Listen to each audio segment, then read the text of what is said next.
Skin tax, গলা বগল কালচে হয়ে যাওয়া, পেটে অতিরিক্ত মেদ জমা, সারাদিন বারবার খিদে পাওয়া, মিষ্টির প্রতি অতিরিক্ত টান, খাওয়ার পর ক্লান্ত ভাব, বারবার প্রস্রাব আসা, এগুলো সবকিছুই ইনসুলিন রেজিস্ট্যান্সের লক্ষণ। ইনসুলিন রেজিস্ট্যান্সের কারণে শুধু এগুলো নয়, রক্তে সুগার বেড়ে যাচ্ছে, কোলেস্টেরলের পরিমাণ বেড়ে যাচ্ছে, যার কারণে রক্তের নালী সংকুচিত হয়ে রক্তের প্রেশারটা বেড়ে যাচ্ছে, যেটাকে হাই ব্লাড প্রেশার বলা হয়। আর এদের ক্ষেত্রে হার্ট অ্যাটাক, হার্ট ব্লকেজ, স্ট্রোকের ঝুঁকি বেড়ে যায়। তাই আজকাল একজন লোকেরই diabetes, cholesterol, high blood pressure এসবগুলো একসাথেই দেখা যায়। তাহলে আমরা যদি ইনসুলিন রেজিস্ট্যান্সটাকে ঠিক করতে পারি, তাহলে ডায়াবেটিস, কোলেস্ট্রল, হার্ট ডিজিজ এগুলো সব চলে যাবে। আর ইনসুলিন রেজিস্ট্যান্সকে রিভার্স করতে হলে, রিভার্স বলতে ঠিক করতে হলে, আমাদেরকে আগে বুঝতে হবে ইনসুলিন আমাদের শরীরে কি কাজ করে, কিভাবে কাজ করে, আর কি কি কারণে ধীরে ধীরে ইনসুলিন রেজিস্ট্যান্স তৈরি হয়। এই কনসেপ্টটা বুঝে গেলে আমরা বুঝেই যাব আমাদেরকে কি কি করতে হবে ইনসুলিন রেজিস্ট্যান্সকে রিভার্সে ফিরিয়ে আনার জন্য। ইনসুলিন হচ্ছে একটা হরমোন যাকে আমাদের প্যানক্রিয়াস তৈরি করে। আর ইনসুলিনের কাজ হচ্ছে আমাদের রক্তনালী থেকে গ্লুকোজ বা সুগারগুলোকে বহন করে আমাদের শরীরের বিভিন্ন কোষগুলোতে নিয়ে যাওয়া। ধরুন এগুলো হচ্ছে এক একটা রক্তনালী, আর দতগুলো হচ্ছে গ্লুকোজ বা সুগার। নর্মাল অবস্থায় আমাদের রক্তনালীতে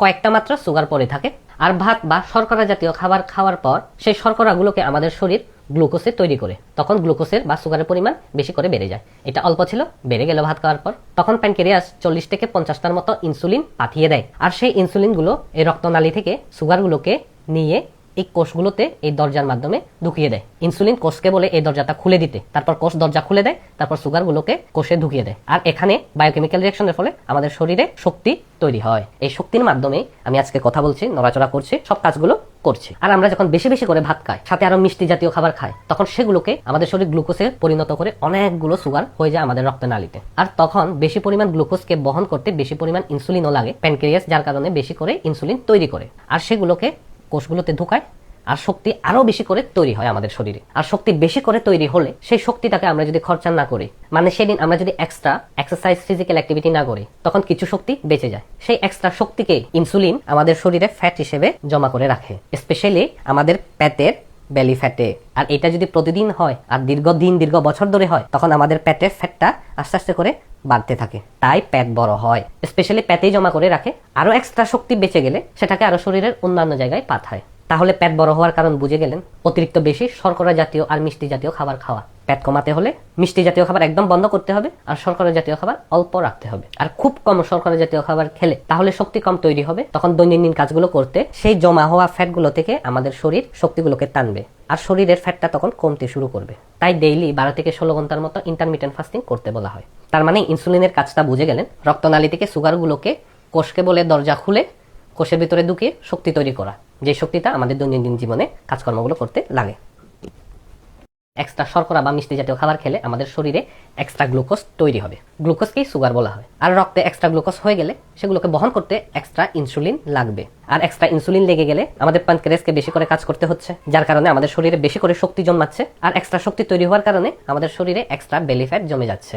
আর এক্সট্রা বেলি ফ্যাট জমে গেলে সেখান থেকে প্রদাহজনক কেমিক্যাল তৈরি হয়, সেগুলোকে সাইটোকাইনস কেমিক্যাল বলা হয়। সেই কেমিক্যালগুলো ইনসুলিনের সিগন্যালে বাধা দেয়। ইনসুলিন কি সিগন্যাল করে?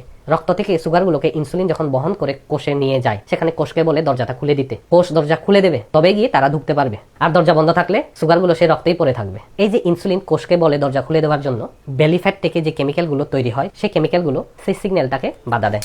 মানে ইনসুলিন যে কোষকে বলছে দরজা খুলে দিতে, সেটা আর কোষ শুনতেই পায় না, যার কারণে কোষ দরজা বন্ধ করে রাখে। আর রক্তে সুগারের পরিমাণ বাড়তেই থাকে। আর প্যানক্রিয়াস যখন বুঝতে পারে রক্তে সুগারের পরিমাণ বেড়ে যাচ্ছে, তখন প্যানক্রিয়াস আরো ইনসুলিন তৈরি করে। আর প্যানক্রিয়াসকে আরো বেশি কাজ করতে হচ্ছে। এই যে আমাদের নর্মালি 40 থেকে 50টা ইনসুলিন ডেইলি লাগে, সেই জায়গায় 7 থেকে 70 বা 80, 90 যতটা প্রয়োজন মনে করবে ততটা ইনসুলিন তৈরি করে। তারপর বেশি করে ইনসুলিন হওয়ার ফলে বেশি করে সিগন্যাল দিতে থাকে কোষগুলোকে। তারপর কোনো মতে কোষ শুনতে পায়, দরজাগুলো খুলে দেয়, আর রক্ত থেকে সুগারগুলো কোষের ভিতরে ঢুকে শক্তি তৈরি হয়। মানে এর আগে যে কম ইনসুলিনে কাজ হচ্ছিল, এবার বেশি ইনসুলিন লাগছে।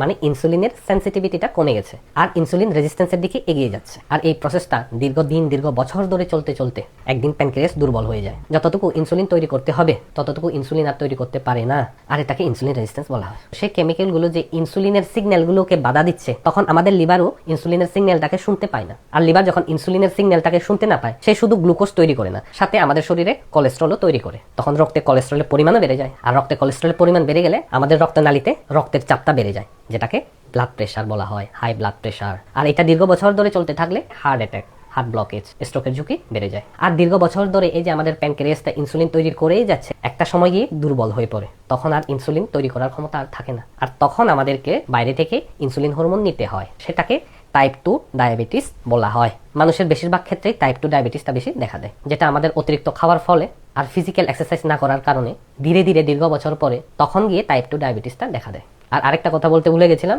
এই যে ইনসুলিনের পরিমাণ বারবার বেড়ে যাচ্ছে, এটার কারণে কিছু বায়োকেমিক্যাল রিয়াকশন হয়ে আমাদের শরীরে যেগুলোতে বেশি কুচি কুচি হয়, আমাদের গলায়, আমাদের বগলে কুচকে পড়ে, দুই পায়ের গোড়ায়, যেসব জায়গায় কুচকে পড়ে সেগুলোতে আমাদের স্কিনটা কালো হয়ে যায়। কালোর সাথে সাথে স্কিন ট্যাগগুলো দেখা দেয়। এই স্কিন ট্যাগগুলো জেনারেলি ক্ষতি করে না, জাস্ট দেখতে একটা কেমন কেমন লাগে। তবে সব সময় যে ইনসুলিন রেজিস্ট্যান্সের কারণেই এই স্কিন ট্যাগগুলো দেখা দেয় সেটা নয়। জেনারেলি বেশিরভাগ ক্ষেত্রে ইনসুলিন রেজিস্ট্যান্সের কারণে এই স্কিন ট্যাগগুলো দেখা দেয়। আর এই ইনসুলিন রেজিস্ট্যান্সটা মেয়েদের ক্ষেত্রে পিসিওএসেও সমস্যা করে। আমাদের শরীরে সব বড় বড় রোগগুলো হওয়ার মেইন কারণ হচ্ছে ইনসুলিন রেজিস্ট্যান্স। ইনসুলিন রেজিস্ট্যান্সটাকে ঠিক করার জন্য আমাদেরকে খাবারটা কন্ট্রোলে আনতে হবে। মিষ্টি জাতীয় খাবার পুরোপুরি বাদ। আমাদের শরীরে 1% মিষ্টি বাইরে থেকে লাগে না আমাদের শরীরের ভেতরে ভালোভাবে কাজকর্মগুলো করার জন্য। তাই শুধু মিষ্টি না, মিষ্টি জাতীয় সব রকমের খাবার পানীয় সবই বাদ দিতে হবে। এমনকি ফলগুলো চিবিয়ে খেতে হবে, জুস করে নয়। জুস করে খেলে ফলের ফাইবারটা সেখানে পুরোপুরি নষ্ট হয়ে যায়। আরেকটা সবচেয়ে ইম্পর্টেন্ট জিনিস, শর্করা জাতীয় খাবার, মেইনলি ভাত, এটাকে একদম কমিয়ে নিয়ে আসতে হবে। আর ব্রাউন রাইস খেতে পারলে উত্তম। ফাস্টফুড, জাঙ্ক ফুড, বন, পাউরুটি এইসব বাদ দিতে হবে। রুটি খেলে পুরোপুরি লাল আটার রুটি খেতে হবে। শাক সবজি, ফলমূল, মাছ, মাংস এইসব তরকারি দিয়ে আপনাকে পেট ভরাতে হবে। আর প্রতিদিন ইন্টারমিটেন্ট ফাস্টিং করলে, মানে রাত্রের খাবারটা আপনি যদি বিকাল 7টা থেকে 8টার মধ্যে খাবারটা সেরে ফেলেন, সকালে ব্রেকফাস্টটা করবেন 9টার পরে, তখন আপনার রাতের মধ্যে 12 থেকে 13 ঘন্টা ফাস্টিং হয়ে যাবে। আর যারা কাজকর্মের কারণে বাধ্যগত রাত্রে 10টা 11টার দিকে খাবার খেতে হয়, তারা সকালে ব্রেকফাস্টটা করবেন না, ডাইরেক্ট দুপুরে গিয়ে লাঞ্চটা খাবেন। আর লাঞ্চটা করার সময় শর্করা জাতীয় খাবার খুব কম, ভাত অল্প। এভাবে খাবারটা কন্ট্রোল করতে হবে, যাতে আপনার শরীরে এক্সট্রা গ্লুকোজ গিয়ে এক্সট্রা শক্তি তৈরি না হয়। ফলে নতুন করে আপনার শরীরে কোনো ফ্যাট আর জমবে না। আর সাথে যখন ডেইলি ফিজিক্যাল এক্সারসাইজ করবেন 30 থেকে 45 মিনিট, তখন শরীরে এক্সট্রা শক্তি লেগে যাবে। আর সেই শক্তিগুলো টানবে কোথায় থেকে? আমাদের শরীরের ফ্যাট থেকে। এভাবে ফ্যাটগুলো ভাঙতে শুরু করবে আস্তে আস্তে করে। খাবার কন্ট্রোলের দ্বারা আর ডেইলি এক্সারসাইজের দ্বারা ফ্যাটগুলোকে টেনে ভেঙে দিতে হবে, তাহলে আপনার ফ্যাটগুলো কমে যাবে। ফ্যাট কমে গেলে ফ্যাট থেকে কেমিক্যাল বের হবে না, যেগুলো ইনসুলিনের সিগন্যালগুলোকে আর বন্ধ করবে না। তখন ইনসুলিনের সেন্সিটিভিটিটা বেড়ে যাবে, অল্প ইনসুলিনে কাজ হবে। আর ইনসুলিন রেজিস্ট্যান্সটাকে রিভার্স করার জন্য কোনো ওষুধ তৈরি হয়নি।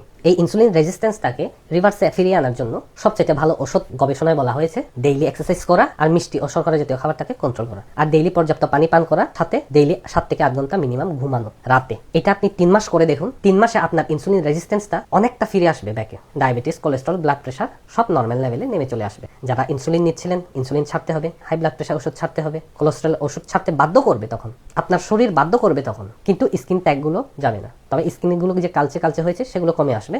স্কিন ট্যাগ নতুন করে আর হবে না। স্কিন ট্যাগগুলোকে আপনাকে হয় অপারেশন করে ফেলতে হবে, না হয় একটা হোমিওপ্যাথিক ক্রিম জেল আছে, সেটা হচ্ছে থুজা জেল বা থুজা ওয়েনমেন্ট। এটা প্রতিদিন আপনি লাগাবেন, 60 to 70% ঝরে যাবে, 100% হয়তো যাবে না।